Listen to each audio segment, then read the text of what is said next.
de la serie Eligiendo tu Judaísmo.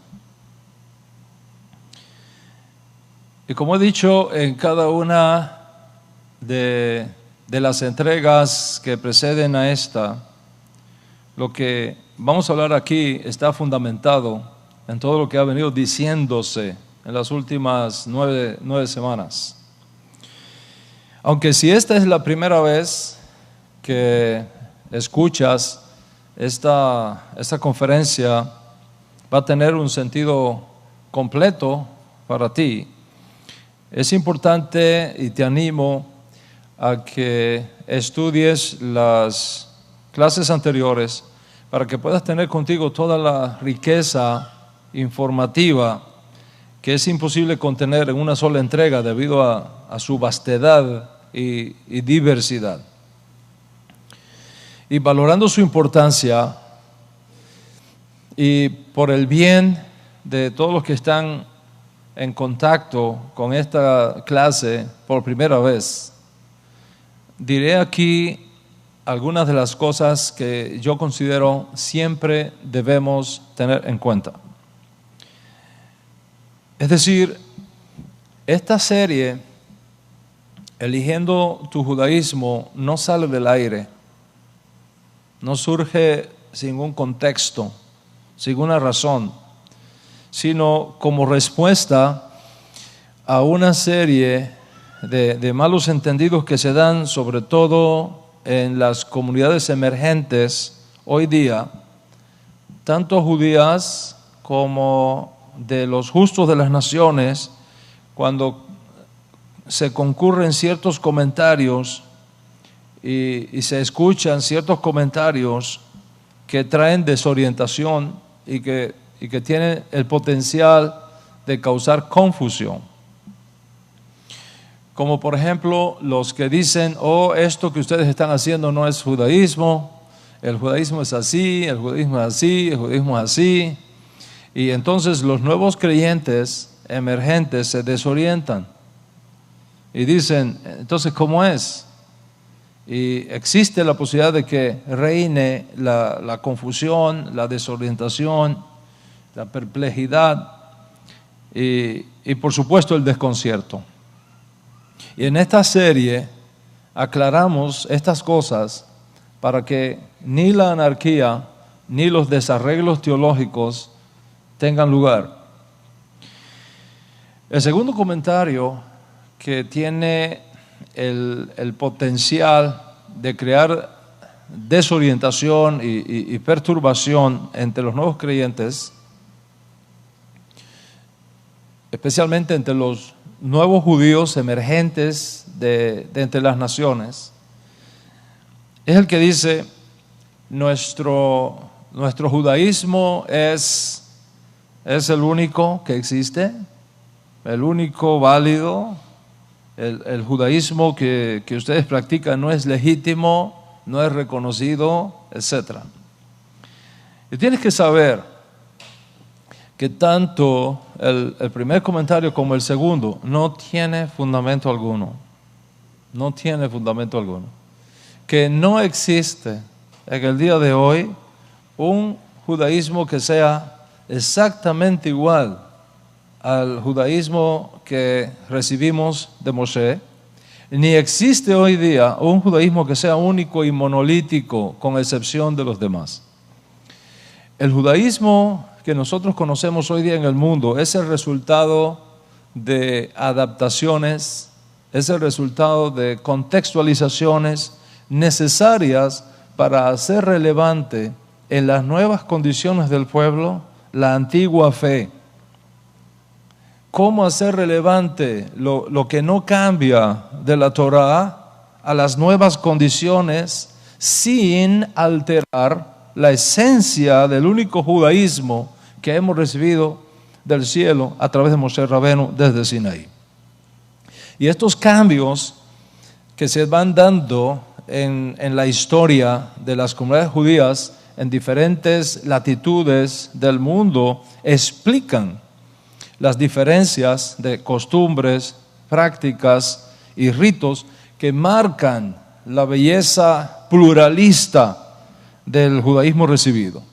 Nadie, por tanto, puede decir, yo represento al único judaísmo que existe y los demás están equivocados. Nadie puede decir, mi judaísmo es el único autorizado y los demás están condenados. Tenemos que aceptar la unidad en la diversidad.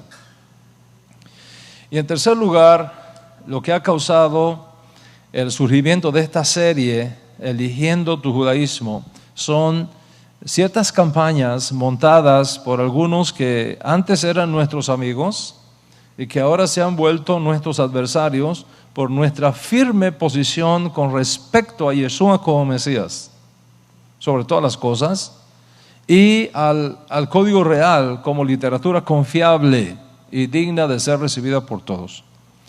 Y nuestros ex amigos se la pasan enviando videos, correos, criticando nuestro judaísmo, hablando atrocidades de nosotros, incluso al extremo de compararnos con Hitler y con Mussolini, y haciéndole creer a los incautos que siempre existen que estamos endemoniados, que en nosotros opera un Ruach Tameh, un espíritu sucio, y que nuestro judaísmo no sirve, que el único judaísmo auténtico es el que ellos ahora profesan sin Yeshua y sin el Código Real. Y estos ex amigos están usando tácticas deceptivas. Y le dicen a los incautos, no le hagas caso a Adán ben Abraham. No hagas caso a Adán ben Abraham. Mira, te voy a dar este link para que tú escuches otros rabinos, para que tú veas otras alternativas de los verdaderos rabinos, los rabinos que sí son reconocidos aquí en Israel. Y entonces les envían links y les envían videos y conexiones para que escuchen a los rabinos que niegan a Yeshua como Mashiach y que tienen entre sus objetivos destruir la fe en Yeshua como Mashiach y por supuesto destruir la legitimidad del Código Real que sostenemos todos los que creemos que Yeshua es el Mesías. Claro, los incautos se creen estas cosas porque están buscando su identidad, están buscando sus raíces y son extremadamente vulnerables. Ellos correctamente no quieren saber nada de idolatría, no quieren saber nada que huela a idolatría. Y entonces son muy fáciles de influir al ver un lugar que está rodeado de letras hebreas, banners hebreos, libros en hebreos, personas con hermanos nuestros que usan los peyot largos, bien largos, ¿okay? Que se igualan al cabello de Absalón, el hijo de David que fue capaz de levantarse contra su propio padre y que Dios Bli Ayin Hara tuvo que castigar colgándolo en un árbol para que aprenda el significado de lo que quiere decir honra a tu padre, para que tus días se alarguen en la tierra que el Eterno tu Dios te da. Entonces muchos de estos nuevos creyentes se dejan impresionar por los fundamentalistas vestidos de ropas antiguas de las que se usaban en la Edad Media y caen en la trampa semejante a la que tenía en mente el profeta Oseas cuando en su profecía, capítulo 7, dice algo extraordinariamente importante. Oseas capítulo 7 dice, mientras yo curaba a Israel, mire la fuerza de esta palabra, dice el profeta Oseas, mientras yo curaba a Israel, se descubrió la iniquidad de Efraín. Israel, en el contexto de este capítulo 7 de Oseas, significa ahí el pueblo judío. Quiere decir el hermano mayor que nunca vendió su primogenitura, que nunca se fue de la casa de su padre, como hizo el hermano menor. Y mientras Dios está restaurando, bendito sea su nombre, al Estado judío y está sanando a nuestro pueblo judío, dice el profeta, o sea, se va a descubrir la iniquidad de Efraín. Efraín representa el hijo pródigo que cambió su herencia, que se fue de la casa de su padre, que abandonó a su hermano judío, que se fue a una provincia apartada y allí vivió con rameras. Rameras quiere decir, se mezcló con prácticas idolátricas, se contaminó el alma con el paganismo, la idolatría, la violación de los mandamientos de la Torah. Y dice el profeta Oseas, mientras curaba a Judá, mientras yo estaba curando a Judá, a Israel, al pueblo judío, se descubre la iniquidad de Efraín. ¿Y cuál es el problema que el profeta Oseas ve en Efraín? ¿Quién es Efraín? Efraín representa al hijo de Israel que pierde su identidad judía, que pierde su identidad hebrea, que se mezcla con los pueblos de la tierra. Efraín vino a ser representativo de la monarquía del norte de Israel, que se separó de la casa de David y luego fue enviado a un exilio donde se mezcló con los pueblos idólatras de la tierra. Y cuando estudiamos al profeta Oseas, nos damos cuenta de la tremenda pérdida que tuvo Efraín. Dice la escritura que Efraín perdió el Shabbat, perdió el Brit Milá, perdió los tefilín, perdió Tzitzit, perdió las fiestas del Eterno, perdió todo lo perdió, se volvió un gentil. Este Efraín es visto desde otro ángulo por el profeta Oseas como un valle lleno de huesos de muertos. Finalmente, dice el profeta Ezequiel, quiero decir, un valle lleno de huesos secos, en la perspectiva que da este otro profeta Ezequiel. Y finalmente estos huesos, según Ezequiel, se van a ir juntando unos con unos, hueso con hueso, tendón con tendón, y va a subir la carne sobre ellos, y va a salirle piel sobre ellos, pero todavía no han sido imbuidos con la ruaj de vida, hasta que viene el Espíritu y sopla sobre ellos y resucitan finalmente. Y en ese proceso de restauración que irá teniendo lugar mientras Dios cura a Israel, el profeta Oseas dice que se va a descubrir algo. ¿Qué es lo que se va a descubrir? La iniquidad de Efraín. ¿Cuál es la iniquidad de Efraín? Voy a leerles lo que dice el profeta Oseas, capítulo 7. Testifica contra él su orgullo. ¿Está escuchando? Se testifica contra él su orgullo, porque no se han vuelto al Señor su Dios, ni lo han buscado. Dice, Efraín es como una paloma incauta, sin entendimiento. Efraín es como una paloma incauta, sin entendimiento. Aquí tenemos, para usar un lenguaje de nuestros días, un Emorai espiritual. Es un Emorai espiritual que hace el profeta Oseas. Y él detecta en ese Emorai espiritual que le hace a Efraín orgullo. Es decir, creerse superior a los demás. Creerse que vale más que los demás o creerse que puede llegar a ser superior a los demás. Eso es típico de las personas que tienen una incorrecta identidad. Típico de las personas que tienen una baja autoestima. Un yo disminuido.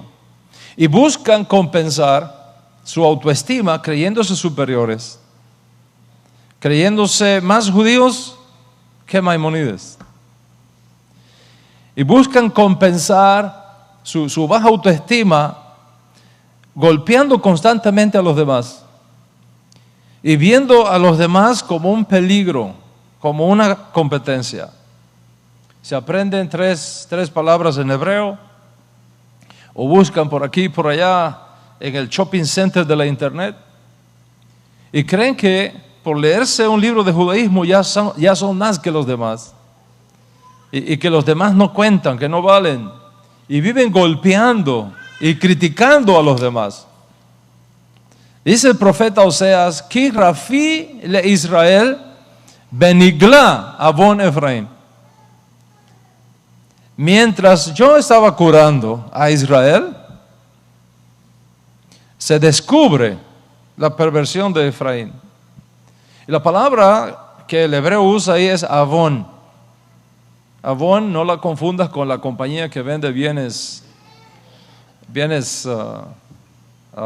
las casas. Avon en hebreo es Ayin Baf Nun Sofit. Ayin Baf Nun Sofit. Es la actitud de yo hago lo que quiera y no pasa nada.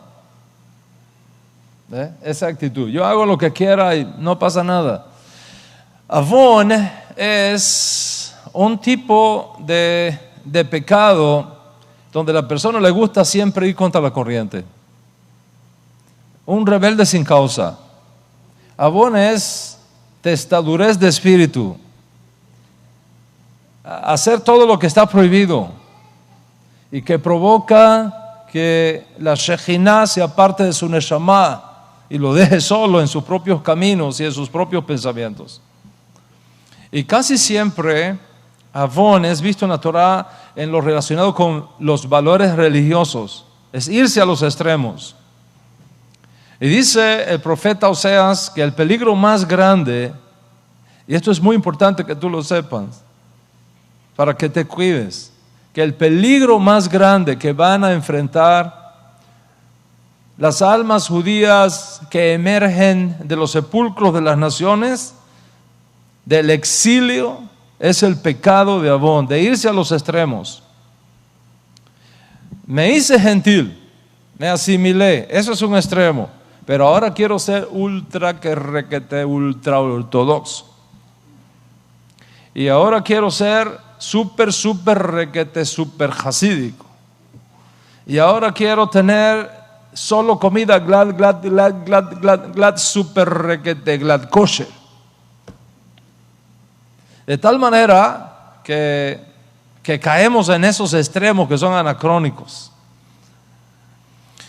Y por supuesto, estas cosas que son un peligro tremendo en nuestra generación pueden traer confusión y pueden traer desbalance en todo el proceso de redención que nosotros estamos viviendo. Dice el profeta Oseas que esto es lo que se va a descubrir cuando Efraín observe que Dios está curando a Israel. ¿Y cuál es la raíz de la transgresión identificada como Avon? Orgullo. Orgullo. Esas son las cosas que más tenemos que cuidar del orgullo. El término hebreo que aparece en el texto de Oseas es Geón. Que no lo confundas con Gaón, que quiere decir erudito. El término es Geón. Gimel, Aleph, Baf, Nun Sofit. Geón quiere decir llamar la atención. Geón quiere decir vestir con pompa, con exageración. Que las cosas se vayan de su nivel, exageradamente. Y uno detecta esto cuando llega a ciertos lugares y se encuentra con esta paloma incauta, que es Efraín, y de pronto quieren usar tzitzit. ¿Qué usa tzitzit? Talit, peyot, kipa. Es decir, todos los atuendos externos que han identificado a nuestro pueblo judío por generaciones. Y cuando uno llega le dice, Rabotai, las cosas no son así. Las cosas no son así, tienes que estudiar, tienes que prepararte. Es un proceso. Tienes que venir, tienes que recibir clases. Posiblemente te va a tomar 1 o 2 años de estudio hasta que tú sepas hacer las cosas bien, para que tengas conciencia de lo que realmente significa ser judío, que tengas conciencia de lo que realmente significa vivir como yehudí. No estamos apurados, tienes que aprender, tienes que ser enseñable. Todo tiene su tiempo. Mientras tanto, no uses tzitzit, no uses talit, no uses kippah en la calle, no uses ninguna de estas cosas que son los 5 mandamientos, que son señales de pacto, según ya hemos establecido en otras clases. Entonces, ¿sabe qué pasa? Se enojan con uno. Se enojan. No es que no duela. Yo he ido a comunidades que me han invitado para hablar de esto y me he encontrado 10, 15, 20 hombres usando talit, tzitzit, tefilín, sin brit milá, sin haber hecho su proceso de conversión. Y les he dicho, no, Rabotay, así no es. De ahora para adelante, no me usen nada de eso hasta que ustedes terminen su proceso de conversión. Entonces lo van a poder usar legítimamente. Se enojan conmigo. Se enojan. No es que no duela, yo entiendo que duele, pero va más allá del dolor, el asunto del rechazo. ¿Por qué tengo que esperar? Yo mismo me circuncido. Y se va a un médico que no es un mujer y le dice, aquí estoy, corte todo eso. Y luego me dice, sí, jajam, ya yo tengo el brit milá hecho y todo. Le digo, no señor, usted no tiene brit milá. Usted tiene circuncisión, pero no circuncisión. Usted tiene milá, pero no tiene brit milá. Son 2 cosas diferentes. Y entonces se ofenden más conmigo. Y me dan la espalda y empiezan a buscar otros rabinos. Y entran en el shopping de la internet para ver dónde encuentran algo diferente y contrario a lo que yo les he enseñado. No sé dónde encontrar un rabino que enseñe otra cosa. Porque esto es estándar en la casa de Israel. Y no lo hacen con transparencia. Dice el profeta que lo hacen porque adentro del alma llevan una raíz de orgullo espiritual. Dice el profeta, Be'ana Geon, testifica el orgullo, la actitud pomposa, suntuosa, hinchada, la soberbia. Y esto es grave, es un mal que está ahí siempre y del cual tú tienes que cuidarte. ¿Qué es lo segundo que ve el profeta en el alma de Efraín? ¿Qué es lo segundo que ve el profeta en el alma de Efraín? Les voy a leer lo que dice la Escritura que ve el profeta en el alma de Efraín. Preste atención. Dice, Velo shavu al Hashem Elohim. Velo shavu. No se han arrepentido, no se han vuelto realmente. No han tenido una auténtica experiencia de conversión al Dios de Israel. No han tenido una auténtica experiencia de teshuvah, una auténtica experiencia de haber sido engendrados de nuevo en el lenguaje místico de nuestro Santo Maestro, del agua y del Espíritu. La teshuvah y el orgullo, Rabotay, son opuestos. La teshuvah y el orgullo son opuestos. Donde hay orgullo no puede haber auténtica teshuvah. Y donde hay auténtica teshuvah no hay espacio para el orgullo. Y si al momento de estar escuchando estas palabras, algo dentro de ti comienza a incomodarte y a resentirte, como querer salir corriendo, justo acabas de identificar esa cosa fea que está escondida dentro de ti, esa raíz, y es el momento apropiado para cortar con eso, para desligarte de eso y para ser libre de eso. En otras palabras, tu retorno a la casa de Israel no puede ser con jactancia. Tu retorno a la casa de Israel no puede ser con altivez de espíritu. El hijo pródigo regresa en teshuvah, humillado, reconociendo que no hizo bien, reconociendo que tiene que empezar todo otra vez y que está dispuesto a ser enseñado, corregido y educado de nuevo. ¿Qué más nos dice el profeta? Dice el profeta, Efraín, es decir, una referencia a los que perdieron su identidad y se mezclaron con creencias y prácticas paganas en las naciones, como ya expliqué. Dice, Efraín, ¿qué? ¿Qué es Efraín? Dice el profeta, Vayehi Efraín que Yonah fotá en la. ¿Qué quiere decir eso? Efraín es una paloma incauta, en laf, o como dicen los askenazí, in laf, sin corazón.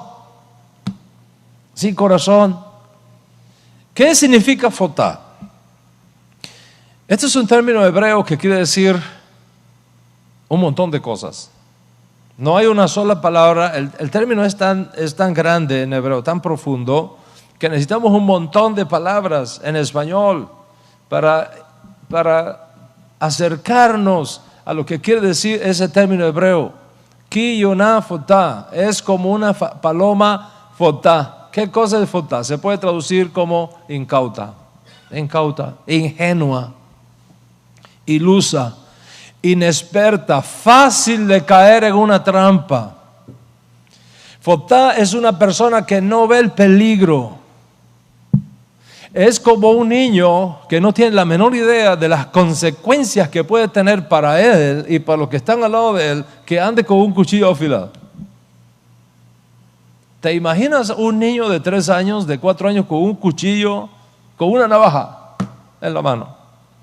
Dice el profeta, ein laf, sin corazón, es decir, sin entendimiento, confundida, sin conocimiento real del asunto que se está tratando, sin capacidad todavía para poder distinguir las consecuencias que podrían desencadenarse por tomar las cosas a la ligera, incorrectamente.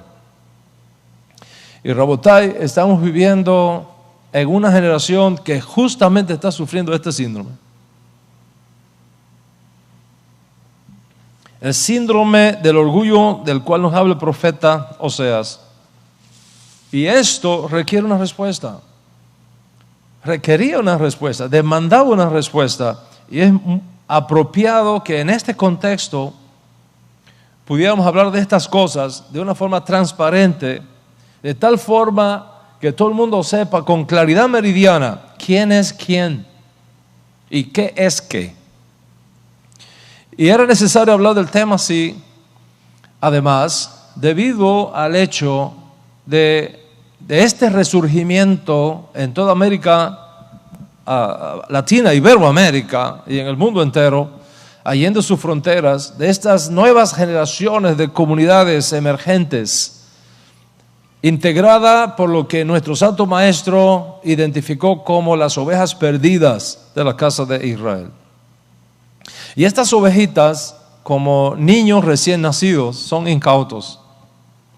No tienen un sólido conocimiento necesario para saber cómo conducirse apropiadamente en los caminos del judaísmo. Porque luego que descubren que el judaísmo bíblico, es la única religión del mundo que puede demostrar histórica y científicamente su origen divino, no entienden por qué hay diferentes judaísmos cuando Dios entregó uno solo. Y por tanto había que explicar que aunque el judaísmo dado por Dios a Israel por medio de Moisés es uno solo, con el paso del tiempo y debido a factores sociales, políticos y sobre todo a las diferentes condiciones de exilio que ha sufrido nuestro pueblo, y las diferentes prácticas y costumbres y encuentros culturales que ha experimentado nuestro pueblo en las diferentes latitudes del mundo, se han creado diferentes interpretaciones de ese único judaísmo. En otras palabras, que el judaísmo único que recibimos de Moshe, hoy día existe en diferentes formas, diferentes ritos, tradiciones y expresiones que demuestran la pluralidad de expresiones de aquel único judaísmo. Somos un solo pueblo, somos una sola Torá, con una sola original revelación, pero con historias distintas, con desafíos diferentes, con realidades únicas, dependiendo del lugar, de las condiciones, del tiempo, de la geografía de nuestra vivencia judía. No es lo mismo el judío en los Estados Unidos que el judío en América Latina. No es lo mismo el judío en América Latina que el judío en la India. No es lo mismo el judío en la India que el judío en África. No es lo mismo el judío en África que el judío en China. Es una sola Torah. Es un solo y único judaísmo original, con sus tradiciones. Y eso nos une a todos los judíos, dispersos por toda la faz de la tierra. Pero al mismo tiempo, debido a las diferentes circunstancias, también nos hace diferentes al resto. Y esto ha causado que hoy no tengamos un solo judaísmo, sino muchas expresiones, ritos y tradiciones de ese único judaísmo. Consecuentemente, era necesario aclarar que hoy día nadie puede decir, mi judaísmo es el único que existe. Nadie puede decir, mi judaísmo es el único válido. O mucho menos decir, nuestro judaísmo es exactamente igual al judaísmo que salió del monte Sinaí hace 4.500 años. No existe hoy día un judaísmo que sea exactamente igual al que recibimos de Moshe, por la simple razón de que nuestras condiciones han cambiado. Y por lo tanto hemos tenido que hacer innovaciones, hemos tenido que hacer reformas, hemos tenido que hacer adaptaciones, hemos tenido que hacer contextualizaciones para hacer relevantes nuestra única y antigua fe a las nuevas condiciones, sin alterar la esencia del único judaísmo que hemos recibido del cielo por mano de Moshe. Y esos cambios explican la diferencia de costumbres, la diferencia en prácticas, la diferencia en ritos, que marcan la belleza pluralista del judaísmo hoy día. Nadie, por tanto, te puede decir, yo represento al único judaísmo que existe y todos los demás están equivocados. Nadie puede decir, mi judaísmo es el único autorizado y los demás están condenados. Tenemos que aceptar la realidad como es. ¿Y cuál es la realidad? Unidad en la diversidad. Esa es la realidad. Y basado en todo lo que hemos estudiado hasta aquí, tenemos un judaísmo venido de Moshe, pero diferentes interpretaciones, muchas escuelas de pensamiento, muchas tradiciones.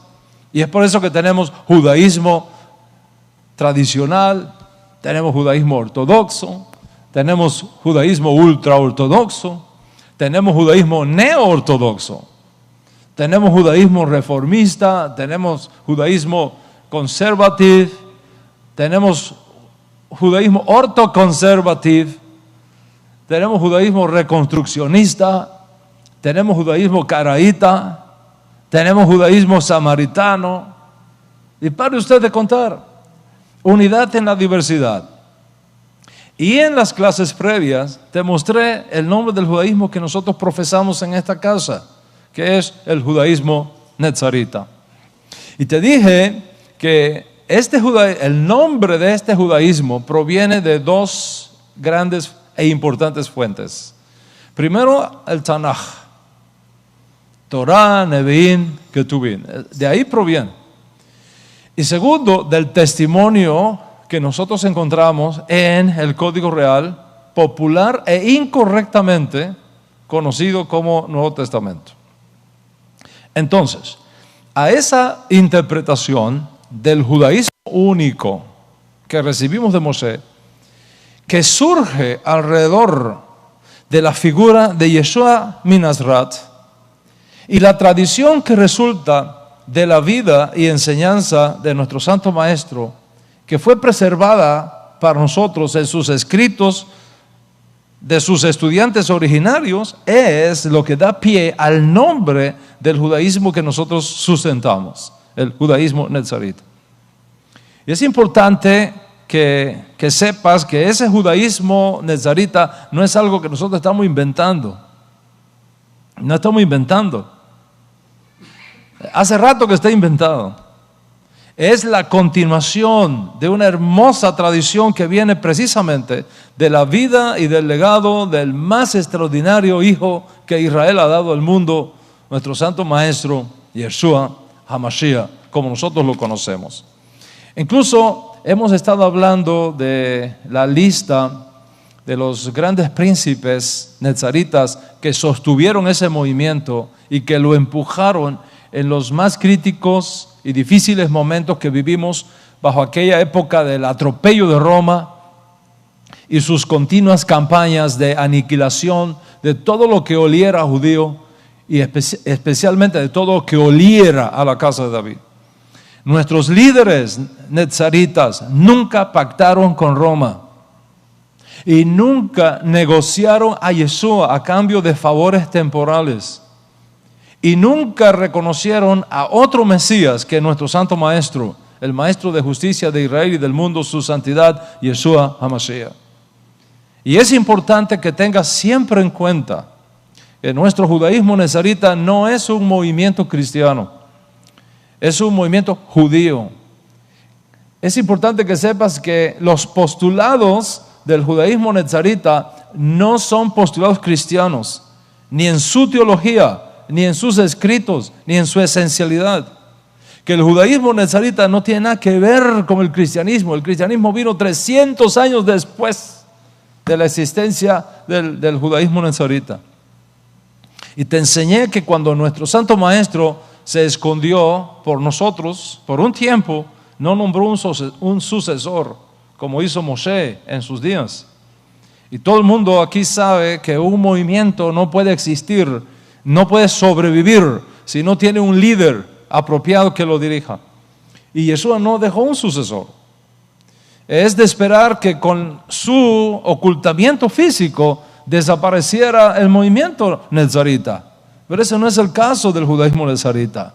Este judaísmo nezarita siguió vivo, siguió pujante, después incluso del ocultamiento temporal de nuestro Santo Maestro. ¿Por qué?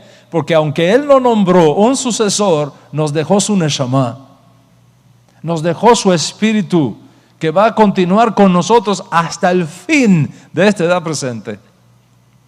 Incluso Él aseguró que donde estén 2 o 3 de sus jueces para decidir cualquier asunto, Él estaría allí en medio de ellos. No os dejaré huérfanos, les dejaré mi espíritu. Yo estoy con ustedes todos los días hasta el fin de esta edad presente. Incluso dijo, y no llamen a nadie más rabí, porque ya ustedes tienen su rabí. Y ya les expliqué en clases pasadas lo que significa esto en el contexto en el que Él lo dijo. Y has aprendido entonces que el judaísmo nezarita surge como una interpretación específica de la manera como debe ser el judaísmo ahora, con la presencia del Mesías, sin templo, sin sacrificios, sin ofrendas de expiación, con la mira de ver cómo se restaura la casa de David una vez que llegue el momento elegido por la sabiduría divina. Entonces, ¿cuál es la misión principal del judaísmo nezarita? ¿Cuál es la misión, los objetivos clarísimos que tenemos nosotros como judíos nezaritas en el judaísmo que representamos en esta casa? Primer objetivo, buscar las ovejas perdidas de la casa de Israel. Buscar las ovejas perdidas de la casa de Israel, que están asimiladas en las naciones. Segundo, buscar a los gentiles que están sin una relación de pacto y traerlos bajo una relación de pacto con Dios a través de los méritos de Yeshua Mashiach. Y tercero, educar a unos y a otros en la riqueza de la Torah según aplica a cada uno. Esos son los 3 objetivos básicos y fundamentales. 1, buscar las ovejas perdidas de la casa de Israel. 2, buscar los gentiles que están sin una relación de pacto. 3, educar a todos en la grandeza de la Torah que nos dio Hashem a través de Moshe Rabbeinu. Ese es el judaísmo nezarita. En la clase pasada hablé de algunos puntos en común que nosotros tenemos con el resto de las diferentes expresiones del judaísmo que existe hoy día, ya sea ortodoxo, ultraortodoxo, o ya sea hasídico. Okay. Hay puntos que son denominadores comunes entre todos nosotros. ¿Cuáles son esos puntos comunes entre todos, incluyendo nuestro judaísmo nezarita? Un solo Dios. Eso es básico y fundamental. Un solo y único Dios. Es decir, la unidad y la unicidad de Dios. No existen dos fuerzas independientes en el universo. No existen dos poderes independientes en el universo. Un solo Dios, un solo y único Dios, el Dios de Abraham, de Isaac, de Jacob, el Dios de Yeshua, el Dios de Israel.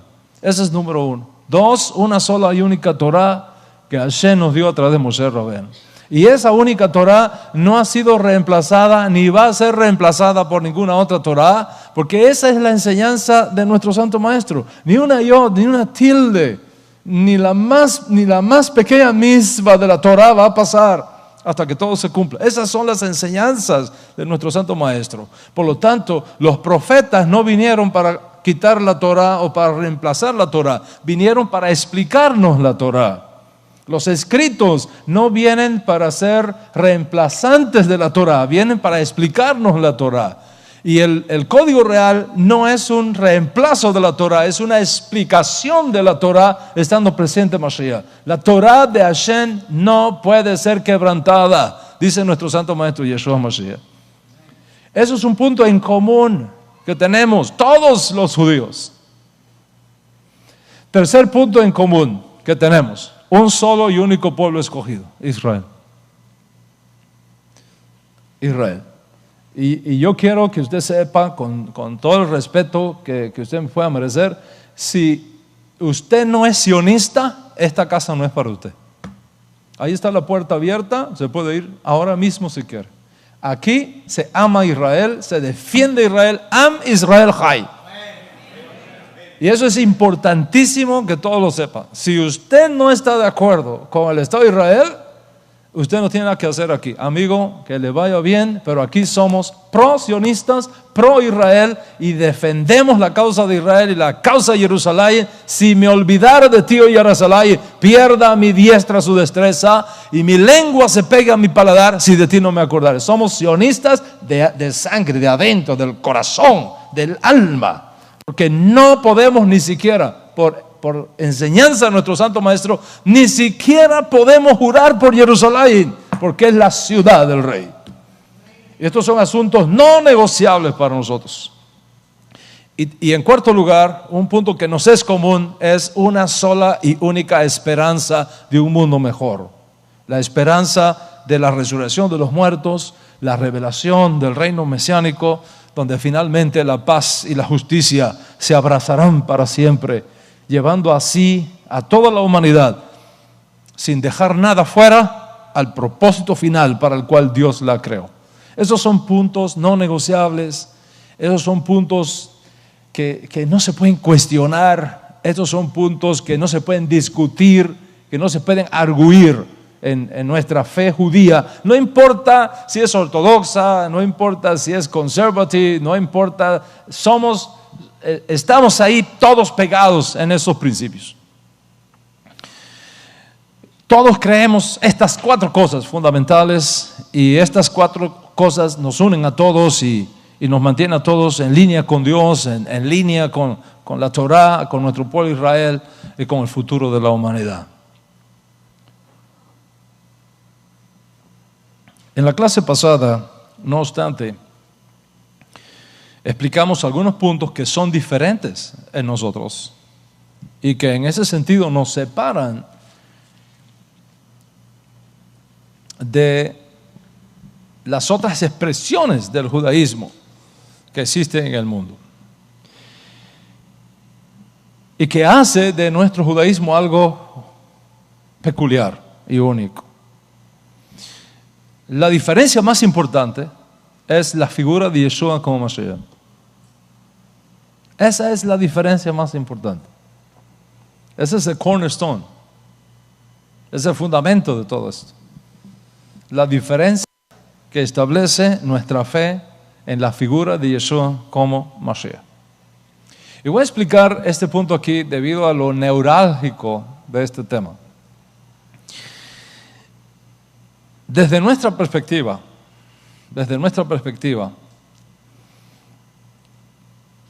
el sufrimiento y la muerte de Mashiach es necesaria en el proceso de la redención. Para la mayoría de nuestros hermanos que no creen que Yeshua sea Mashiach, esto es inaceptable. en la mente del judío tradicional un aspirante a Mesías que muera sin haber cumplido las exigencias que requiere la Torá para el Mesías, no puede ser el Mesías. Y como Yeshua murió sin haber cumplido con los requisitos del Mesías, it's no way que ellos puedan aceptar que Yeshua sea Mashiach. Esa es la situación que hay. ¿Y cómo es la respuesta netzarita a eso? Cuando nosotros decimos que el Mesías no puede morir hasta que cumpla todos los requisitos del Mesías, estamos hablando de Mashiach ben David. Pero la Escritura habla del Mesías en un rol sacerdotal.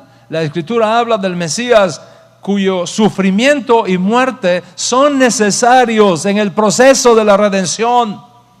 Y consecuentemente, nuestra fe en Yeshua como Mashiach es incuestionable. Por tanto, la presencia del Mesías entre nosotros nos impone ciertos criterios y ciertos principios que son diferentes al resto del judaísmo que no reconoce todavía a Yeshua como Mashiach. En las otras expresiones del judaísmo que hemos estudiado no conocen todavía que Yeshua es el Mesías.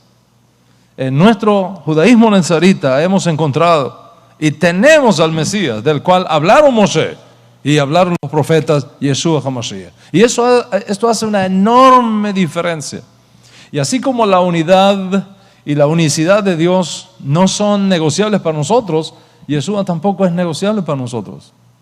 Y así como la Torá de Moshe es un asunto no negociable para nosotros, así Yeshua tampoco es negociable para nosotros. Y así como la legitimidad del derecho a la existencia del Estado de Israel es un asunto no negociable para nosotros, Yeshua tampoco es negociable para nosotros. Y así como nuestra firme creencia en la resurrección de los muertos y el mundo por venir no es un asunto negociable para nosotros, tampoco Yeshua es un asunto negociable para nosotros. Entonces, si tú quieres un judaísmo sin Yeshua, este no es el lugar para ti. Este no es el lugar para ti. Nosotros no cambiamos a Yeshua por un gallo, ni cambiamos a Yeshua por una fogata, ni cambiamos a Yeshua por un viaje a un sepulcro distante. Y en la clase pasada enfatizamos algunas diferencias que van incluso más allá de nuestra convicción de Yeshua como Mashiach. Y en ese sentido subrayamos esas diferencias en términos, primero, categorización del origen de las almas. Es decir, nuestro judaísmo nezarita niega rotundamente el racismo espiritual. Todos los seres humanos hemos sido creados iguales por Dios. Todos los seres humanos hemos sido creados iguales por Dios. ¿Por qué? Porque dicen nuestros libros nezaritas, dicen de una sola sangre, de una sola neshama, Dios hizo todo el linaje humano. De una sola neshama, de una sola sangre. Segundo, destrucción de lazos familiares. En el judaísmo nezarita se distancia totalmente la idea de que hablar o relacionarte con tu papá o con tu mamá o con tus hermanos que no creen como tú te traspasa un ruach tamé, un demonio, un espíritu inmundo. Y por lo tanto, al momento que tú haces tu retorno como judío, tú tienes que darle espalda completamente a tu papá, a tu mamá y a tu familia. Esos no son valores que se manejan en esta casa. Tercero, en términos de méritos para sacar tu alma del Geinón y asegurarte una entrada en el mundo por venir. Y yo lo dije y lo repito, si tú quieres un judaísmo que te imponga tener que viajar a algún lugar distante de la tierra para rezar ante la tumba de un sadi que murió, para que esos rezos y esos ritos que se hacen allí te den la capacidad para resolver todos los problemas que tú tienes en la vida y que te garanticen que cuando bajes al Geinón te saquen de allí del Geinón, etcétera, etcétera, y que se resuelvan así todos tus problemas financieros, de salud, como es enseñado en algunos lugares. Entonces el judaísmo nazarita no es para ti, porque aquí no creemos esas cosas y no enseñamos esas cosas. En cuarto lugar, en términos de defensa del Estado de Israel y del pueblo de Israel, como ya he explicado, el judaísmo nazarita cree firmemente en la resurrección del Estado de Israel. De este Estado de Israel moderno, es obra del cielo. Es obra del cielo. Principio de una serie de eventos que nos van a llevar a nuestra redención final y definitiva. Y es por eso que tú no vas a encontrar aquí manifestaciones en contra de Israel. Y aquí no vas a ver a ninguno de nosotros quemando banderas de Israel. Y no vas a ver a ninguno de nosotros yendo a Gaza a reunirnos con los líderes de Hamas para decirles, you are right. Ustedes son los que tienen derecho a gobernar en Israel y a abogar por el desmantelamiento del Estado de Israel. No vas a encontrar a ninguno de nosotros en ese juego. Eso para nosotros es un asunto no negociable. I have to hold myself talking about that. Es una absoluta vergüenza. Una absoluta vergüenza. Que en medio de una guerra donde está en juego la existencia de nuestras familias en Israel, de nuestros hijos y nietos en Israel, rabinos ortodoxos estén visitando a Gaza y se reúnan con los líderes Hamas para justificar su guerra contra nuestro pueblo. Si tú quieres ese tipo de judaísmo que anda jugando al gambito, por el día con Israel y por la noche con Hamas, my friend, the door is there. You can go out immediately for this place. This is not a place for. Esto es un asunto no negociable en nuestra comunidad, en nuestra alianza y en nuestro judaísmo nazarita. Am Israel Chai. Am Israel Chai. En quinto lugar, en relación con ciertos principios éticos. Nuestro judaísmo, Rabotai, con todo el respeto que nosotros reconocemos que todo el mundo tiene a hacer las elecciones de su corazón, voy a decir algo. Y no es una idea mía, ¿okay? No estoy diciendo nada nuevo aquí. Es algo que lo creo que ha sido dicho antes que yo, basado en lo que nosotros encontramos en la Torah. Es posible que yo no esté de acuerdo en las decisiones que tú tomes. Es posible que yo no esté de acuerdo en las decisiones que tú tomes, pero doy la vida por tu derecho a tomarlas. Porque Dios ha dado al hombre libre albedrío. Y cada uno de nosotros es libre para decidir qué hace con su vida. Pero en cuanto a ciertos principios éticos, nuestro judaísmo no admite como legítimo el matrimonio de hombres con hombres y el matrimonio de mujeres con mujeres. Si tú quieres un judaísmo que te permita a ti casarte con otro hombre bajo jupa y que yo me preste para ese juego y que vengan dos mujeres bajo jupa y que yo esté ahí prestándome para ese juego, you are wrong, absolutely wrong. The door is open. Ese no es el judaísmo que nosotros practicamos en esta casa. Y nosotros no apoyamos ese tipo de transgresiones en esta casa. Y eso tiene que estar clarísimo entre nosotros. Clarísimo. Son puntos éticos que no son negociables. Y hablamos también de otra diferencia que existe entre nosotros y otros tipos de judaísmo en términos de la reencarnación de las almas. Si tú quieres un judaísmo donde se cree en la reencarnación de las almas y tú tengas que vivir en la esperanza de elevarte más y más en sucesivas reencarnaciones, es decir, que si tú te mueres y como no perfeccionaste todos los mandamientos, Dios te envía de nuevo a la tierra en otro cuerpo, sea un cuerpo de un ser humano o de un animal, para que te perfecciones aquí, para que te perfecciones allá, hasta que termines, nadie sabe cuánto, ese ciclo de perfección. Entonces, amigo, el judaísmo nazarita no es para ti. Lo sentiré mucho, tal vez tú te puedas ir con otros grupos de judaísmo, otras expresiones del judaísmo que creen todas esas cosas, pero aquí no lo vas a encontrar. Aquí no vas a encontrar ese tipo de creencia, porque creemos que eso es totalmente contrario a la Torah y totalmente contrario al sistema de expiación que contiene y exige la Torah. Yo no me imagino a Moshe Rabenu visitando a Uman para que el rabí Nachman le mejore su alma y lo encamine al Gan Edén. No me lo imagino. No me lo imagino. No podría nunca aceptar que Moshe Rabenu, quien él mismo hizo una fiesta para su suegro no judío y se sentó a comer con él, está enseñando que las almas de los gentiles proceden de Satanás y que no podemos tener relaciones con nuestras familias que no creen igual que nosotros. No podré aceptar nunca, jamás podré aceptar que el hombre que escribió: no te acostarás con hombre como si fuera mujer y no te acostarás con mujer como si fuera hombre, venga a oficiar una boda de mismo sexo bajo jupá. No puedo concebirlo. Es posible que estas cosas que yo estoy diciendo hoy no le guste a algunos. Es posible que no le guste a algunos. Ni de los de allá ni de los de acá. Es posible. De los de allá, bueno, es entendible. De los de acá es un poquito menos entendible. Pero yo quiero hacerte esta pregunta.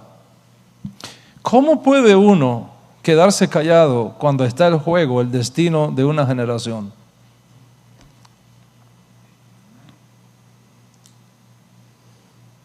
Think about it. ¿Cómo puede uno guardar silencio cuando se levantan voces con campañas virulentas contra nuestro Santo Maestro y contra los que seguimos sus enseñanzas, acusándonos de asesinos de almas, de mentirosos semejantes a Hitler y a Mussolini? ¿Cómo podemos quedarnos callados?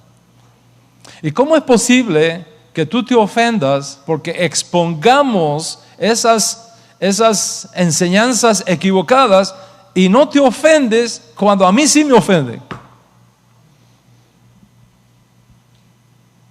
No, al rabino Arush no se puede tocar, pero a Adán Ben Abraham que lo hagan pedazos. Where are you?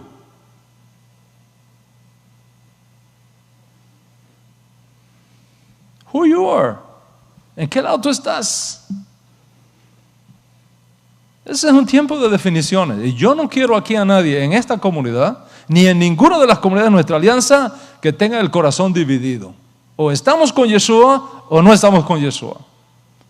No podemos tener un pie en Breslov y un pie en el judaísmo nezarita. O enseñamos la doctrina Breslov o enseñamos la doctrina nezarita. No podemos estar enseñando cosas mezcladas. O enseñamos Tania o enseñamos código real. Una de las dos no cabe.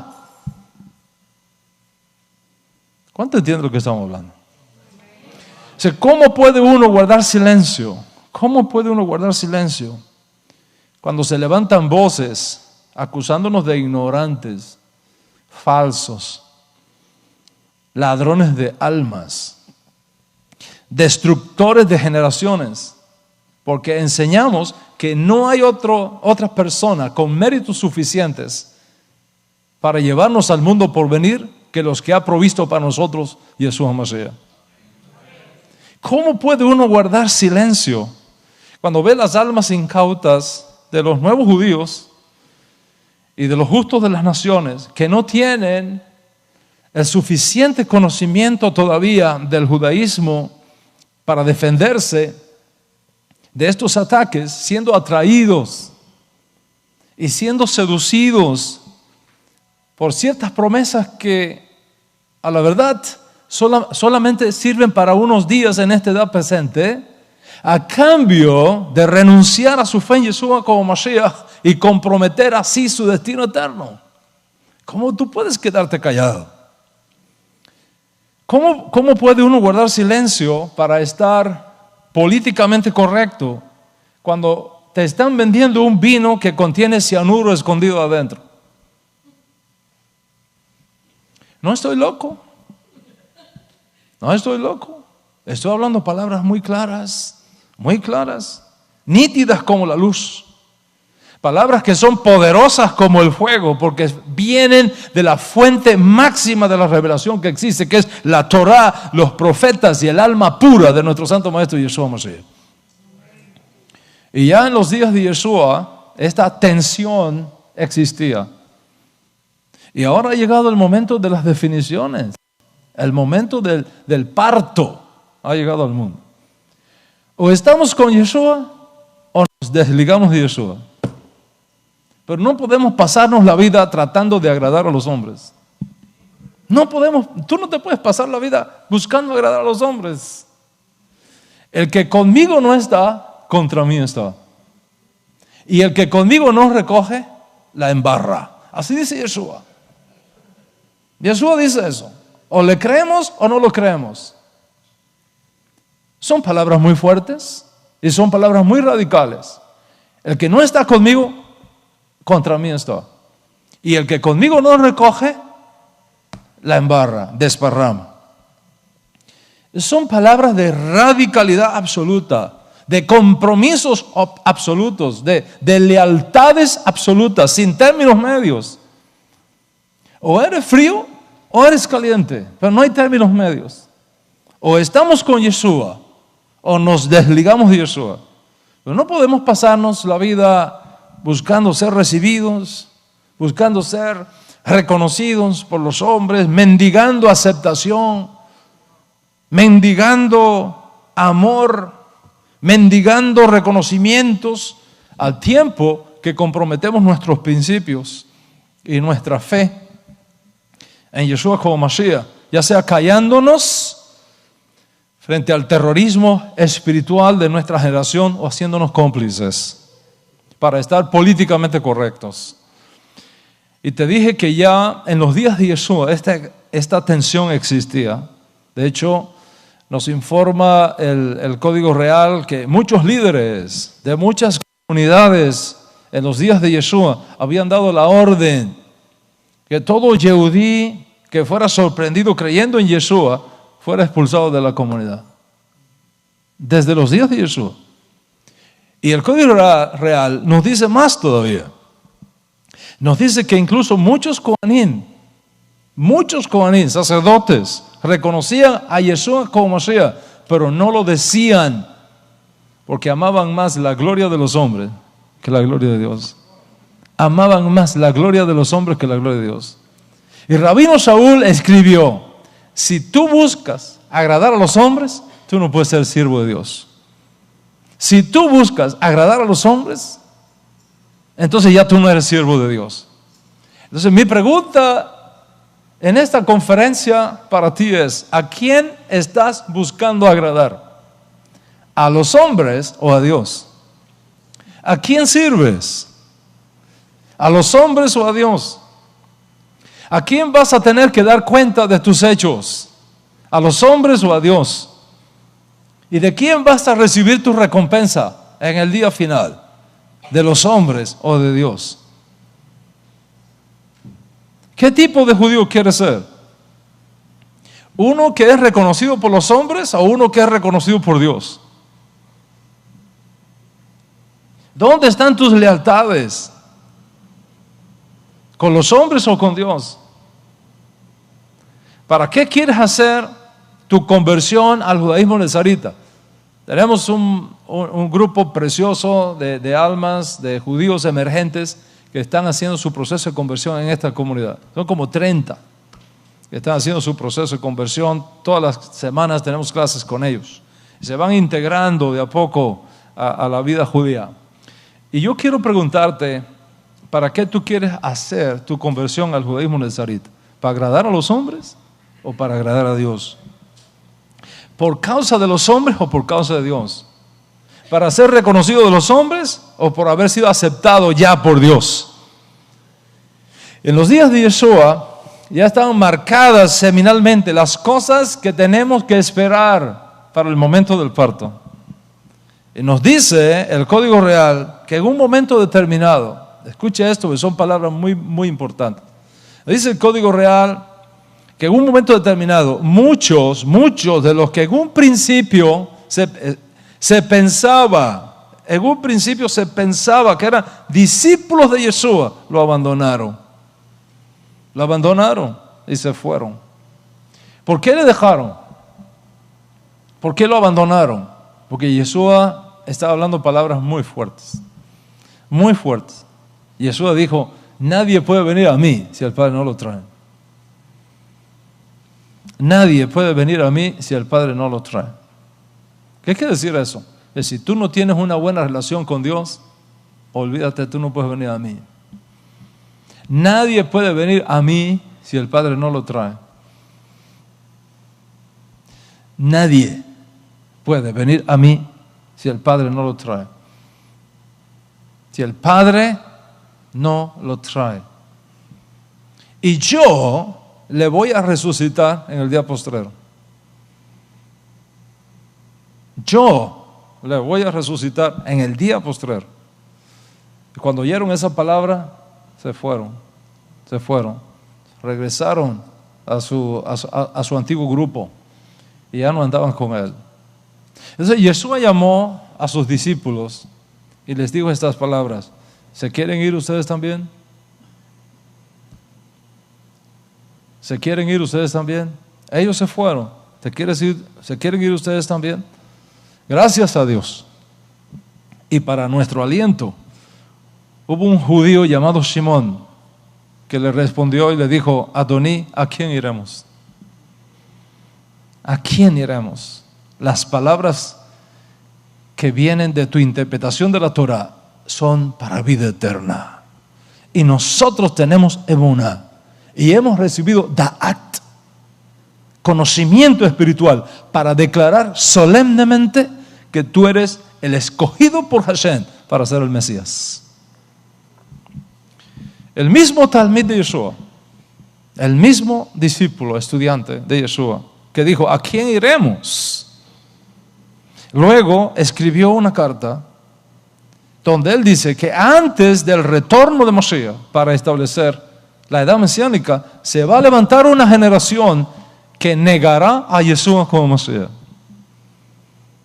apostatando de la fe, y dice, negando al mismo Señor que los rescató, lo van a negar. Y esta es una de las marcas que nos dirán si su retorno está aún lejano en el tiempo o si cada vez está más cercano en el tiempo.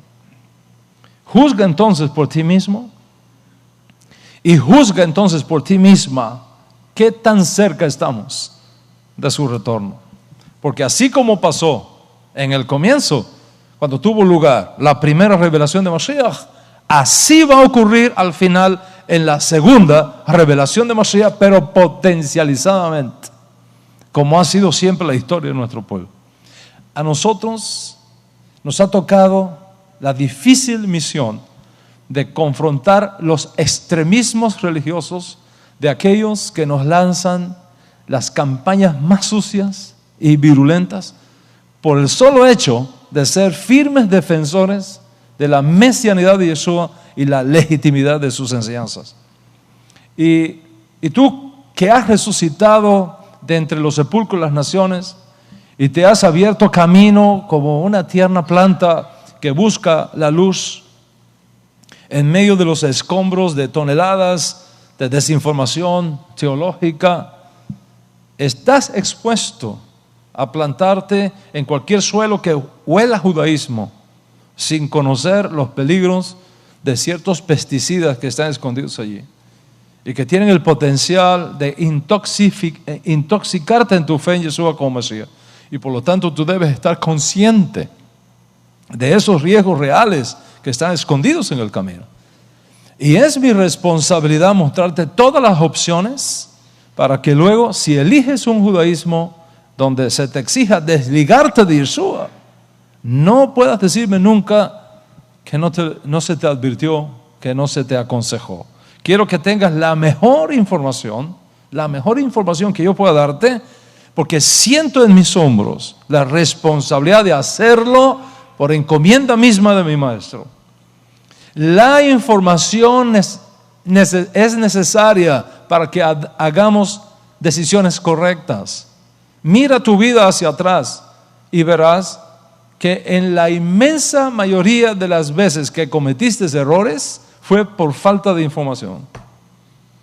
La mayoría de nuestros errores en la vida es el resultado de incorrectas información. Si tú hubieras sabido cómo eran las cosas, no hubieras cometido los errores que cometiste.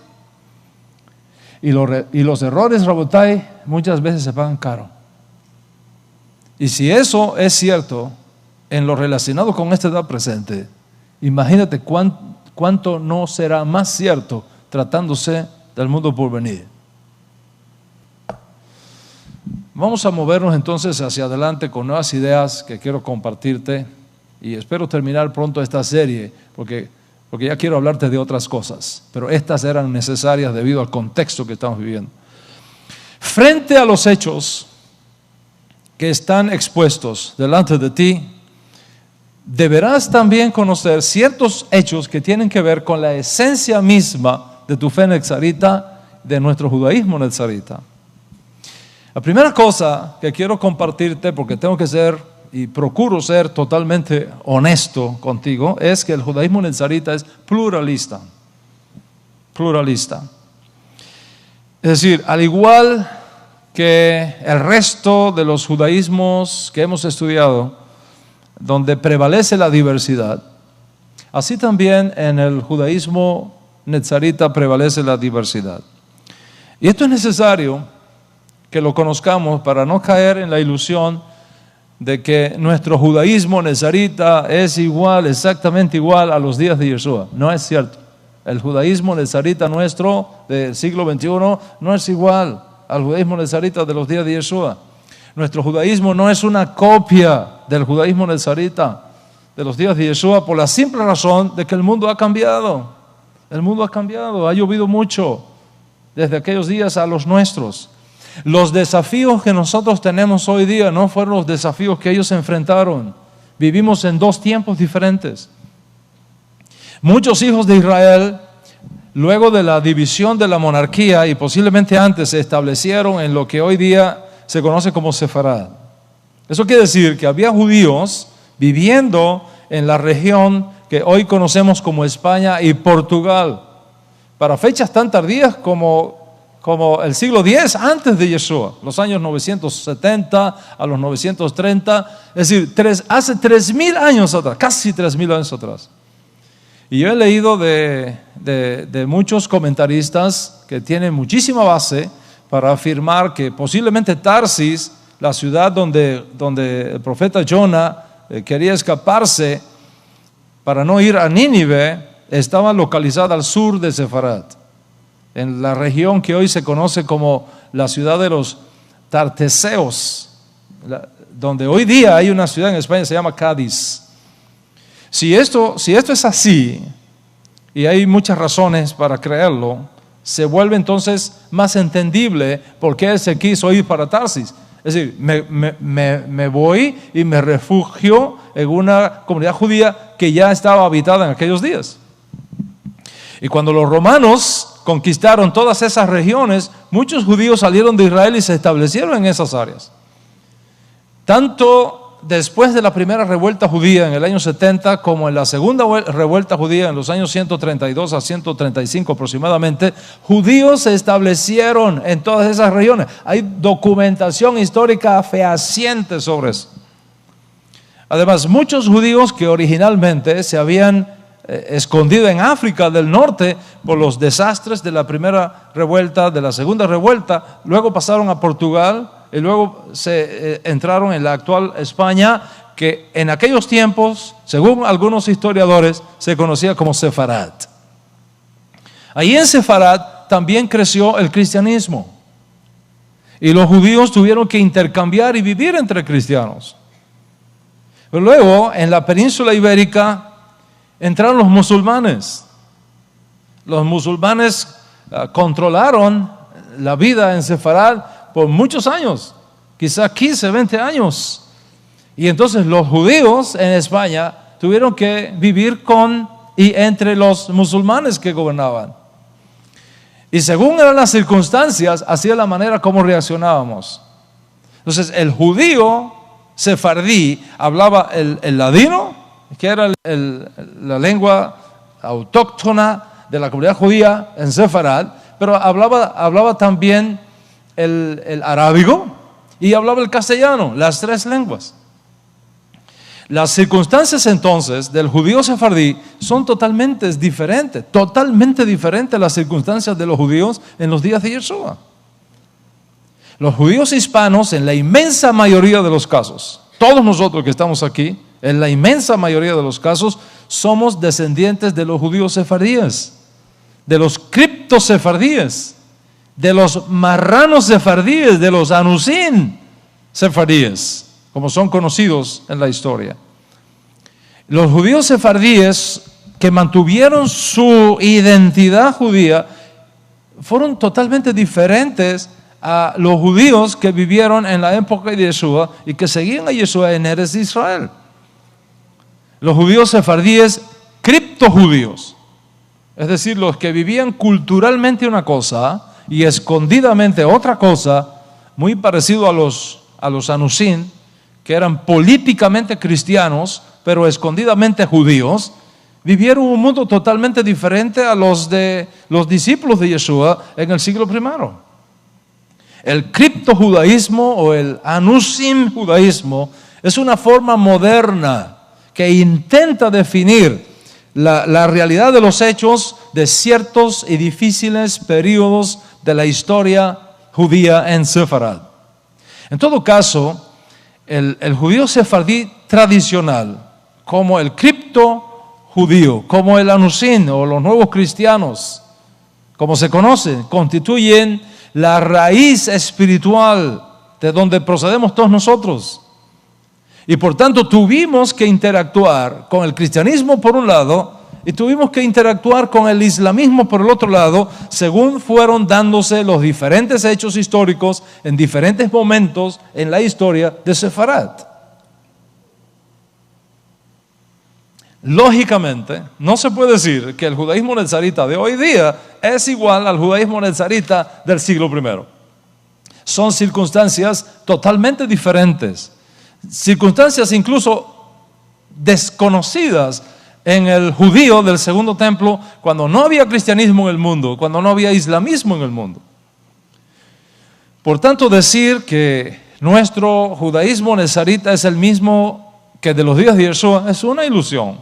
Nosotros no estamos resucitando el judaísmo nezarita de los días de Yeshua. ¿Por qué? Porque las circunstancias nuestras son totalmente diferentes a las circunstancias que los judíos nezaritas vivieron en el primer siglo. Y si a este hecho unimos la realidad histórica del resurgimiento de los nuevos judíos y de los nuevos justos de las naciones en nuestra generación, decir que ahora nosotros somos una copia de nuestros hermanos nezaritas del primer siglo sería engañarnos a nosotros mismos. ¿Qué es lo que tenemos del judaísmo nezarita del primer siglo? Tenemos su legado. Tenemos el legado, tenemos la historia, tenemos su canción, tenemos su sustancia, pero en condiciones totalmente diferentes. Y por lo tanto no podemos caer en el error de convertirnos en fundamentalistas ilusos, pretendiendo que podemos darle marcha atrás a la historia o girar hacia atrás las manecillas del reloj del tiempo de la historia. La mayoría de nosotros provenimos étnicamente de Sefarad y por lo tanto somos culturalmente hablando sefardíes. No existía tal cosa en los días de Yeshua.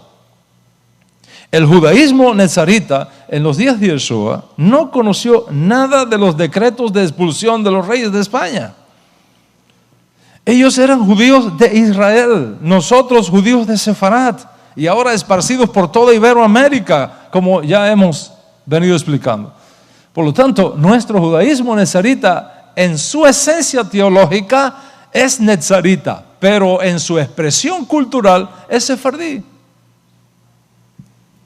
Y consecuentemente, nuestro judaísmo debe ser capaz de responder a las exigencias de la realidad de nuestro tiempo presente, partiendo de nuestra realidad cultural y partiendo de nuestra esencialidad teológica.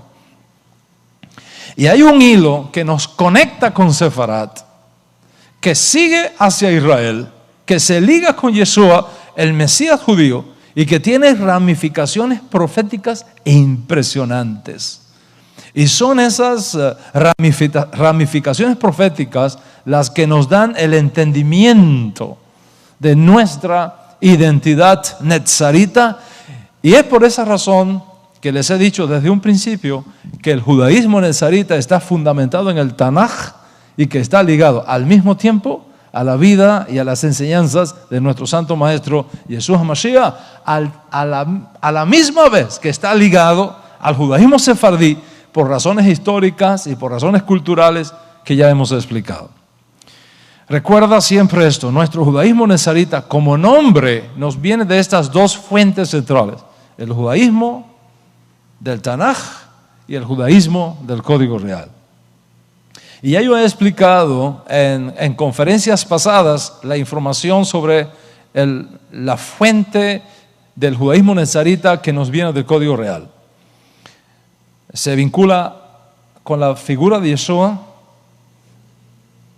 el Mesías de Israel, nacido en Betlehem, pero criado en Nazaret o en Nazaret. De paso voy a decir algo acá que viene como anillo al dedo. Algunos arqueólogos, como James Train, por ejemplo, afirman que Nazaret no se encuentra mencionado en fuentes judías anterior al siglo III después de Yeshua.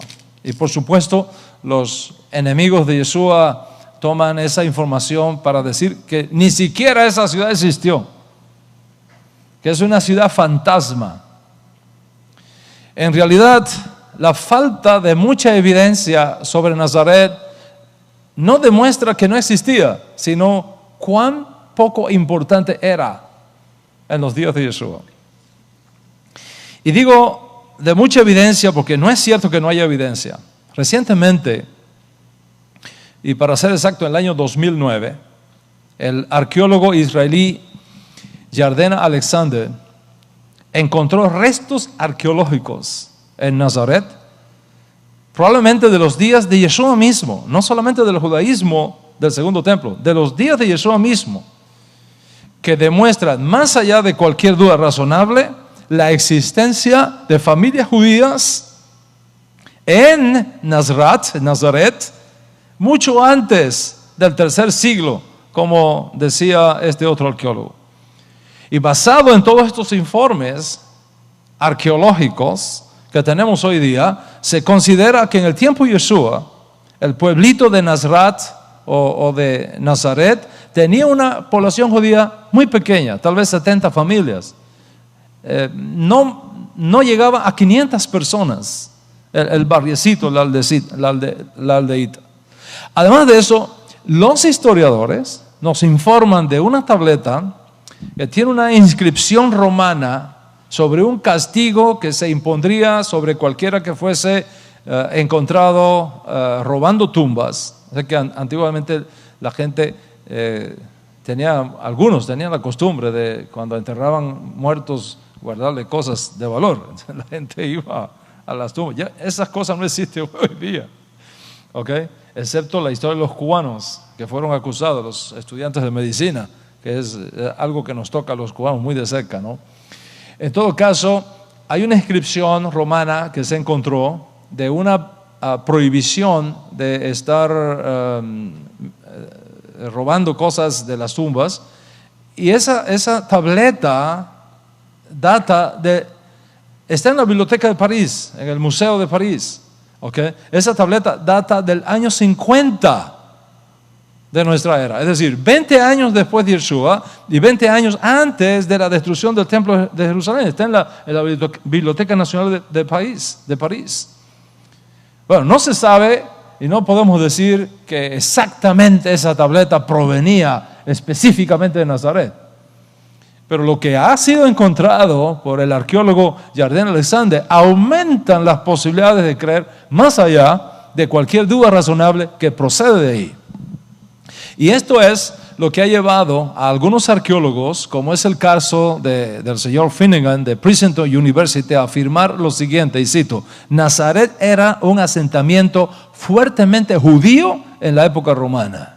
Ahí está la evidencia. Son evidencias contra el esfuerzo de algunos misioneros judíos contemporáneos que insisten en desinformar al público incauta que está en la internet afirmando que no existía tal ciudad como Nazaret en los días de Yeshua, que es un invento posterior al siglo III. Y esta información es lo que ha llevado a otros expertos a afirmar que el esfuerzo por negar la existencia física de Nazaret o de Nazaret en los días de Yeshua es arqueológicamente hablando indemostrable, como acaba de publicar el arqueólogo británico Ken Duck en una obra que él escribe respondiendo al libro de El mito de Nazaret que escribió un señor llamado Franz Sindler en el 2008. Entonces, cuando uno pone todo esto y cuando uno aclara todo esto, entiendes mejor por qué dije que hay un hilo que nos conecta con Sefarat, que sigue hacia Israel, que se liga a Yeshua como Mashiach y que tiene ramificaciones proféticas impresionantes. ¿Cuáles son esas ramificaciones proféticas impresionantes? Te dije que el nombre de Nazrat o Nazaret viene de dos fuentes. Viene del Tanaj, Torah, Ketuvim y profetas. Recuerden que Tanaj no es una palabra, es un acróstico para hablar de las tres secciones en que está compuesta la escritura hebrea. ¿Okay? Torah, Neviim y Ketuvim. Torah, profetas y los escritos considerados sagrados. Y del código real. Nazrat en hebreo se escribe así, y lo tengo aquí en estas piedritas con las cuales yo juego mis clases de Cábala. Ok, aquí están la Nun, ¿verdad? La Nun, la Sadik, aquí está la Sade, ok, aquí está la Sade, está la Resh y está la Taf. Aquí está la Taf. Esas son las 4 letras que componen el nombre de Nazrat. ¿Ok? A ver si son buenos estudiantes. ¿Cómo se llaman? Nun, Sade o Sadik, como dicen algunos. La Resh. ¿Ok? ¿Y cuál es la otra? La Taf. Ahí están esas 4. ¿Ok? Recuerda que las letras hebreas tienen 3 valores. Tienen valor simbólico, tienen valor profético y tienen valor matemático. ¿Ok? Un valor profético significa que cada vez que encontramos, presta atención, un valor profético significa que cada vez que encontramos una palabra hebrea que comparte un mismo shoresh, una misma raíz, con un mismo valor matemático, hay una conexión profética entre ellas.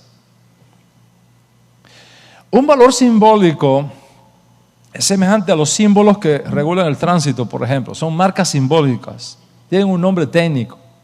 ¿Okay? Por ejemplo, tú vas a un restaurante y tienes necesidad de ir al baño.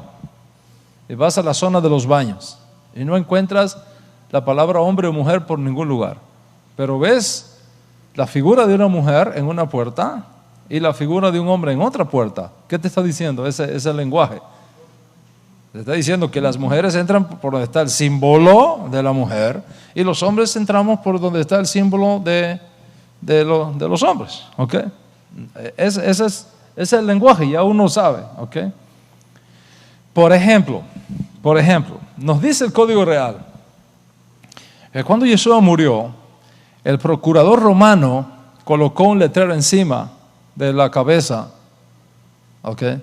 Encima de la cabeza, en 3 lenguas, las 3 lenguas más importantes que se hablaban en los días de Yeshua. El latín, que era la lengua de los decretos imperiales, todos los decretos imperiales en latín, es lógico, es la lengua del imperio de Roma, ¿okay? Está en latín. Estaba en griego, el griego era la lengua franca del turismo, de los negocios, en la cuenca del Mediterráneo. Entonces estaba el griego. Y estaba el hebreo, que era la lengua de los judíos en los días de Yeshua. Hebreo y arameo, las dos cosas se mezclaban ahí unas con otras. más hebreo que arameo, las dos. La gente movía, eso es como el Spanglish de aquí, ¿okay? De la calle 8 en Miami. All right. ¿Qué fue lo que se colocó encima en la parte de arriba del madero donde Yeshua fue crucificado? ¿Okay? Se colocó ahí esa palabra en latín. Les pido perdón a los que hablan latín, pero yo soy peligroso con el latín. ¿Okay? Pero más o menos esto es lo que pusieron encima. Jesús Nazarenus Rex, ¿okay? Iudaeron, en latín. ¿Okay? Se abrevia INRI. Se abrevia INRI. En griego, Jesús Hanazariots Habasileos ton Judaion. Ese es en griego. Jesús Hanazaraios Habasileos ton Judaion. Eso está en griego. Y en hebreo, Yeshua Hanazri Bemelech HaYehudim. Eso está en hebreo. Y todo eso dice una misma cosa. Más o menos es lo que dice. Yeshua, el Nazareno, y rey de los judíos. Eso es lo que Pilato escribió. Imbri o Imbi son el acróstico en latín y en griego. Pero ¿cuál es el acróstico que se forma en hebreo? Cuando tú tomas la primera letra de cada una de las palabras, es Yud Hei Vav Hei. Yud Hei Vav Hei. ¿Te imaginas el significado que eso tiene? Yud Hei Vav Hei. Recuerda que las letras hebreas tienen un valor profético, tienen un valor matemático y tienen un valor simbólico. El valor simbólico de las letras hebreas se remontan a sus orígenes. Por ejemplo, la Aleph se relaciona, cuando comenzó el Aleph-Bet del alfabeto hebreo, la Aleph se relaciona con el rostro de un buey. Para recordar, esa es la Aleph, el rostro de un buey. La Bet, la segunda letra en el Aleph-Bet, se relaciona con una casa. La Gimel se relaciona con la figura de un camello. Y así sucesivamente, en sus inicios, ¿okay? Del Aleph-Bet.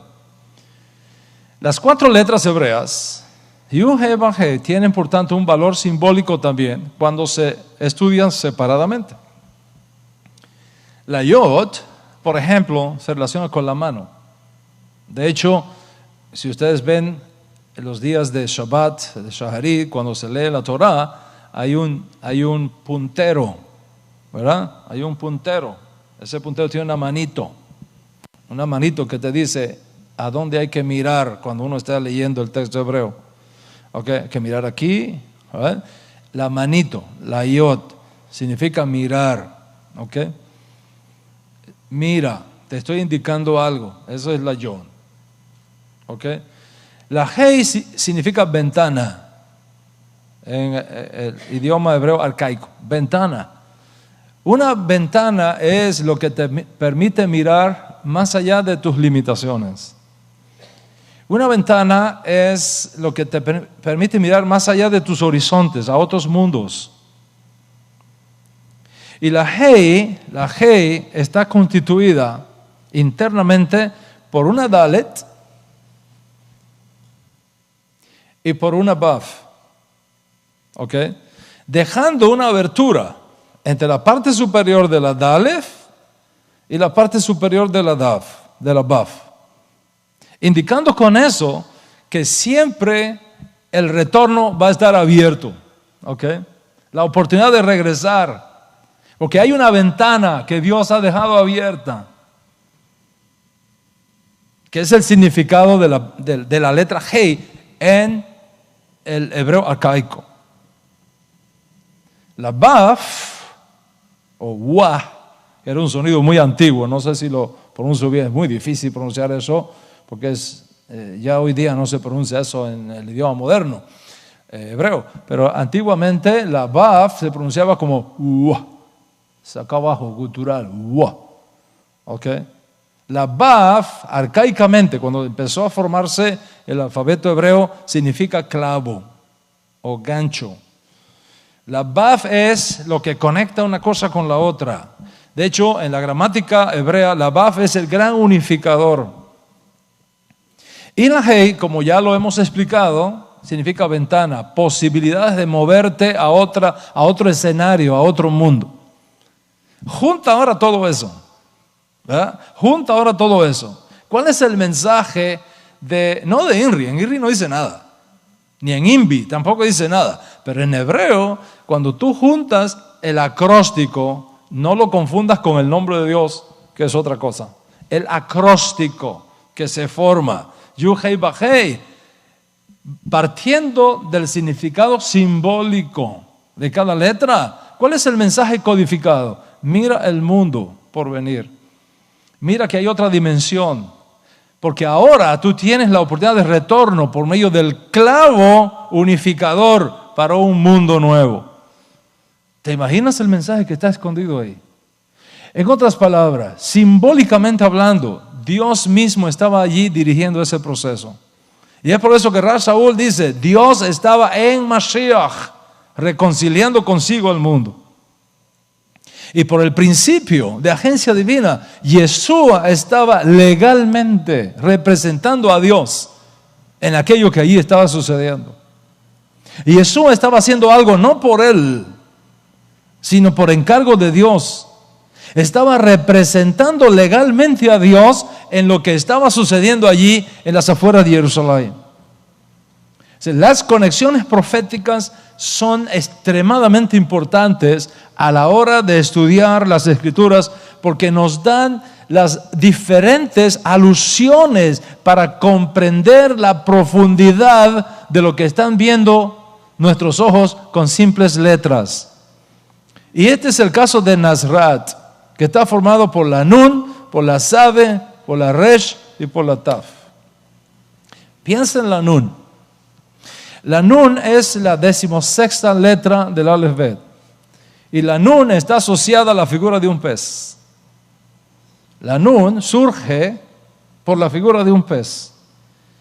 Un pez hace cosas debajo del agua que tú no lo ves.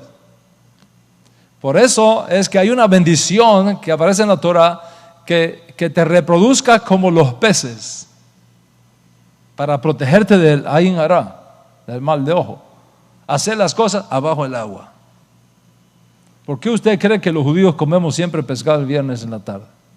Para recibir Shabbat. Siempre nos falta el pescado. Después del pescado se come el pollo, se come la carne. No mezclamos nunca en el mismo plato el pescado con otras carnes. Primero pescado solo y después se quita y se comen las otras carnes. Es ok, tiene una razón de ser. Hay elementos que tienen que ver con la nutrición, con la salud, pero también espiritualmente y proféticamente hay un mensaje importante ahí. Ok, algún día le voy a pedir al Moré Ariel que en una de sus clases nos hable de todo el contenido. Estamos hablando anoche de eso ahí, pues ustedes se deleiten en la riqueza que hay ahí escondida ahí. Pero el pez, ¿qué es lo que indica el pez? ¿Dónde se reproduce el pez? Abajo del agua, donde la gente no lo ve, escondido de la luz pública. El pez nos está hablando de cosas que ocurren cuando nadie está mirando. Y por lo tanto la Nun está asociada a la idea de algo que cae para traer salvación y redención. La Nun nos habla del Ner, de la luz que representa el alma del hombre. ¿Cuántos están conmigo hasta aquí? Esa es la Nun, solamente la Nun. ¿Okay? La Sade. La Sade está representado por un corchete, o sea, una especie de paréntesis en la historia. ¿Cuándo tú pones un paréntesis? Suponiendo que tú estás escribiendo una carta a tu hijo, a tu papá, a un amigo, a tu esposa, ¿ok? Tú pones una palabra y pones un paréntesis. ¿Para qué tú pones un paréntesis?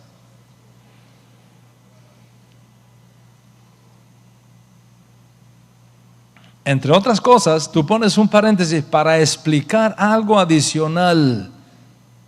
para que se entienda mejor lo que acabas de decir. En otras palabras, Dios está diciéndonos, aquí estoy haciendo un paréntesis. Va captando el mensaje que está escondido ahí. La sade es sinónimo de sadik. Quiere decir la vida recta, la vida del justo que trae redención. De hecho, la sade es lo que está detrás de sedaká, de hacer justicia. Mire el simbolismo de las 4 letras que compone Nazrat, la ciudad donde se crió Yeshua. Luego tenemos la Resh, ¿ok? La Resh significa cabeza. La idea de comienzo, de Reshit, de un líder que da comienzo a algo nuevo. Esa es la Resh.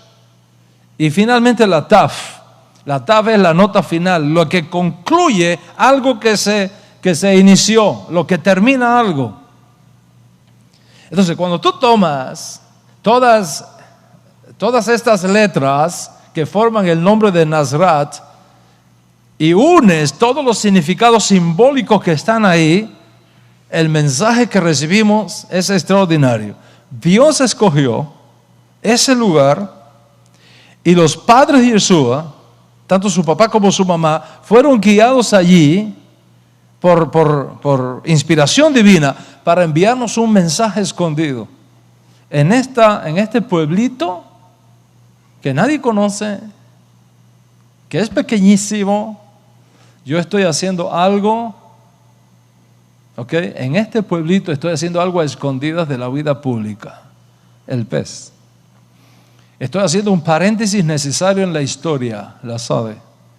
Estoy formando un Rosh, un líder que dará inicio a un Reshit, a un nuevo comienzo que concluirá todo mi plan de redención, la Taf. Mire las riquezas que hay solo en el nombre. Y eso sería el valor simbólico de Nazrat. Pero ahora veamos el valor numérico. El valor numérico. Cada letra hebrea tiene un valor numérico. El valor numérico es como sigue. La Nun tiene un valor numérico de 50. Ok, ve llevando en tu mente. La Nun 50. La Shade 90. La Resh 200. Y la Taf 400.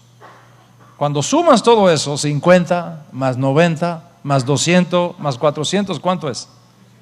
¿Cuánto?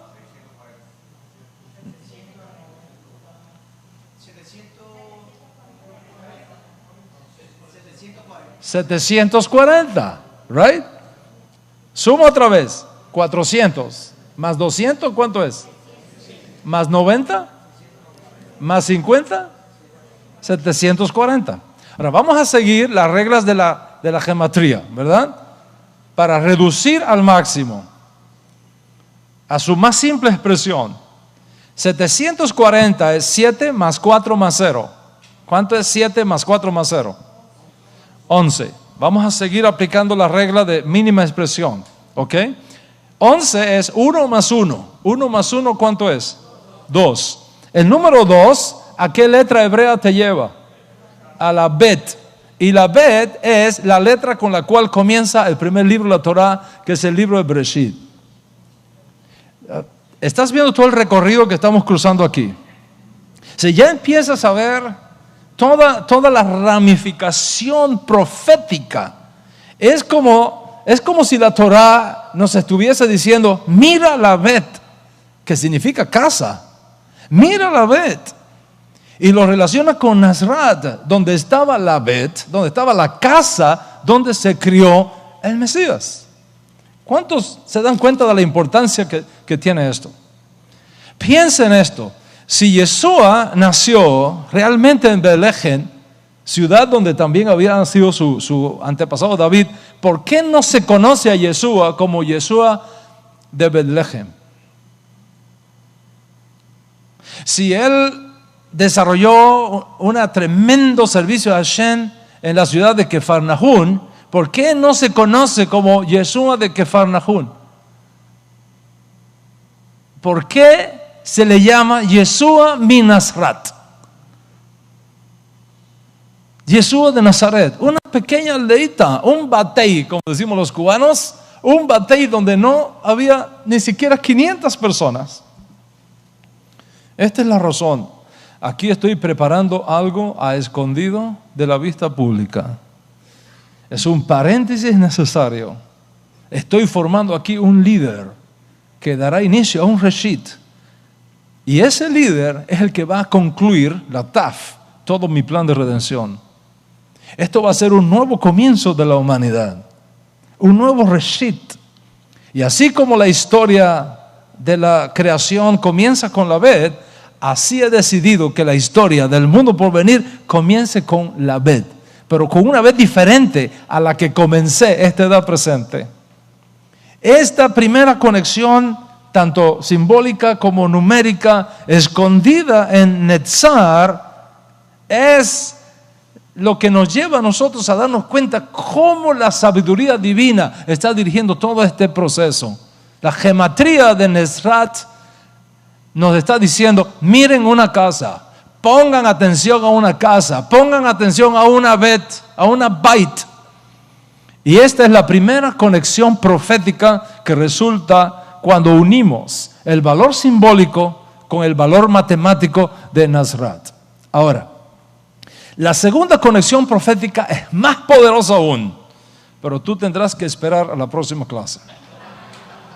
En esa otra clase que Bezrat Hashem tendremos el próximo Shabbat, te voy a mostrar magníficas conexiones proféticas que nos dicen de lo extraordinario que es este principio para valorar la belleza del judaísmo que tenemos, del judaísmo que vivimos, del judaísmo que nos esforzamos en cuidar y engrandecer en la realidad del mundo actual que nos ha tocado vivir. ¿Puede el Eterno, que es bueno, concedernos a todos una semana de paz y de tranquilidad? Una semana donde nuestros soldados hayan finalmente cumplido su misión con éxito y que podamos escuchar las buenas nuevas de que para el próximo Shabbat todos nuestros soldados están en sus casas encendiendo las luces de Shabbat con sus madres, sanos y salvos, para bien, para vida y para paz. Amén y amén.